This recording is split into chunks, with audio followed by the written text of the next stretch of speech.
Mr. McCandless, please rise. We, the jury, find the defendant, Ezra J. McCandless, guilty of first-degree intentional homicide as charged in the information. And the answer to the special verdict question is yes. Use a dangerous weapon. And you may be seated. All right, ladies and gentlemen. Mr. McCandless, please rise. We, the jury, find the defendant, Ezra J. McCandless, guilty of first-degree intentional homicide as charged in the information. And the answer to the special verdict question is yes. Use a dangerous weapon. And you may be seated. Does the defense wish to be heard at this time? All right.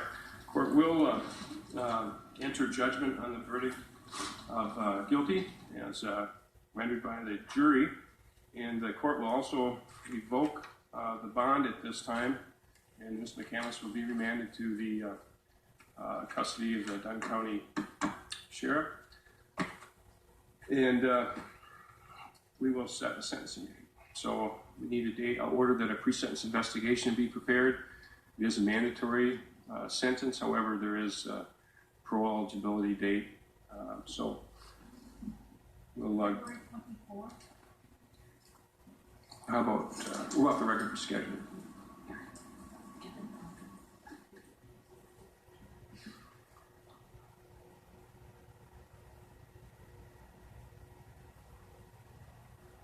Standard in Dunn County, but in Milwaukee County, I've always asked for a court order that defense counsel be present during the pre-sentence interview. I have never been, no judge has ever declined to order that. I'm aware that the probation department would not let a defense lawyer in, but they will comply with the court order. And that, so I'm asking for that order. All right, state of any objection? No. Okay. All right. Well, I'd ask you to prepare the order for the court's signature. Usually if you just put it on the order for the pre-sentence, they'll comply, that but in case not, we can get something to you next week. That can go to DOC and I'll have Mr. Nelson's office. Okay. Are we on the record for that, reporter? Okay. So, but off the record for scheduling. Kind of a ways out there. 24. Yeah. So February.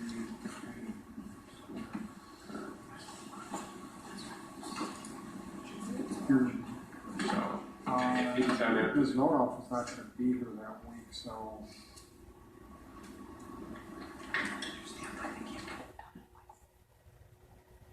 after the first of the year, I think would be. What do we need for this? About a half a day? I don't think so, Your Honor. I can advise the court on.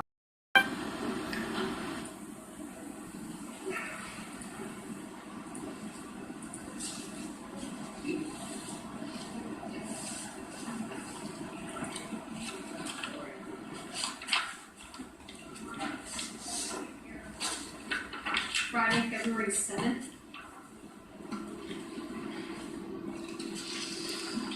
That works for the defense. That's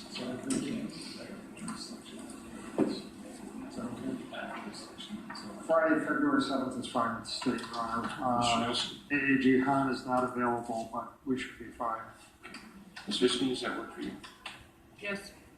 What time? I'm sorry, I didn't catch it. Did you want all day or half day? Oh, Your Honor, it might be better if we have more than a half a day, it sounds like. I think there are quite a few members of the family that may wish to be making statements, so it may take Starting more. at 9 a.m.? What's that? Starting at 9 a.m.? 9 a.m. for the rest of the day, maybe, just to be sure. All right, we're back on the record. Sentencing this matter will be set for Friday, February 7th, 2020, beginning at 9 a.m., and we'll reserve the rest of the day for this matter. All right, anything further, counsel? Nothing from the state, Your Honor, thank you. All right. I just have a question. How do you want that ordered that the defense counsel may be present for PSI interview?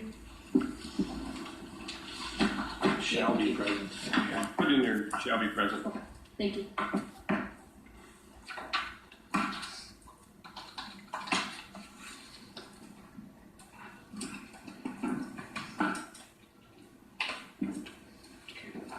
performance.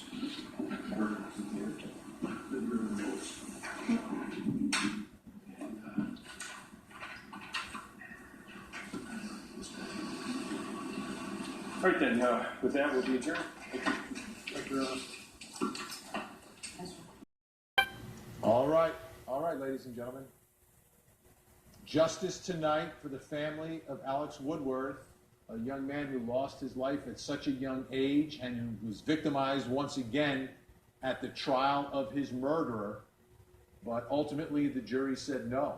The jury said this was not a justifiable homicide. This was first-degree intentional homicide. Mr. McCandless, please rise. We, the jury, find the defendant, Ezra J. McCandless, guilty of first-degree intentional homicide as charged in the information. And the answer to the special verdict question is yes, use a dangerous weapon, and you may be seated. All right, ladies and gentlemen, is this your verdict? All right, I'm going to do what's called polling the jury, and I'm going to ask each of you if this is your verdict. And I'm going to ask you by your juror number.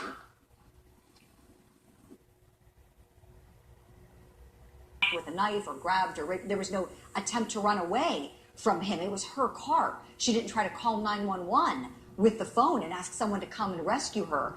The fact that she then tried to cover it up by cutting her clothing, carving boy into her arm.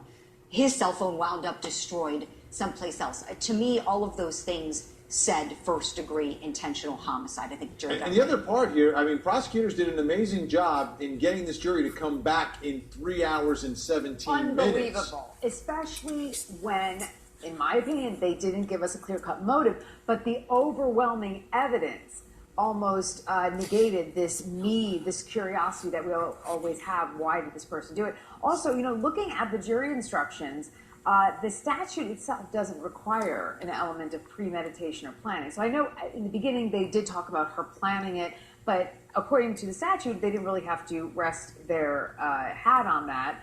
And instead, and you mentioned this earlier on closing arguments, how the prosecutors had snapped. Yeah, I was a little scared. You had like a cringy moment. I was afraid that, you know, you start saying snapped, it gets you closer to self-defense and something happening at that moment rather than sort of the buildup and the theory that prosecutors had throughout. So how about your reaction to her reaction to what happened? I mean, I don't. You don't want to talk about her. Right. Well, I think a part of this verdict on the top count is because she did so terribly on the stand. So I think, yeah, you know, you kind of follow the elements and you listen to the closing arguments, but also they have in her mind that she wasn't believable. Right. She had zero remorse, zero emotion, and her story did not add up. It didn't make sense. Not just her version, but the science and the medicine didn't match it. Right. I agree with you completely, Seema. Just to add a couple things, she didn't come off authentic to me when she that's was a good testifying. word. Authentic. I felt like I was looking for authenticity from her, and it just never came. The other thing that never came, and I was thinking about this, was an apology. Nothing on the stand, nothing in the courtroom just now toward the Woodworth family, nothing like that. To me, that would have spoken sincerity when somebody, I mean, just think if it really was something that I didn't intend for this to occur and I was really trying to defend myself, you know, I am so sorry, this was the result, I wasn't intending to cause his death. I mean, you would think there'd be something coming from nothing her. on No. the stand. Nothing. So, yeah. The moment where I saw some authenticity was just before the verdict. I thought she was legitimately scared about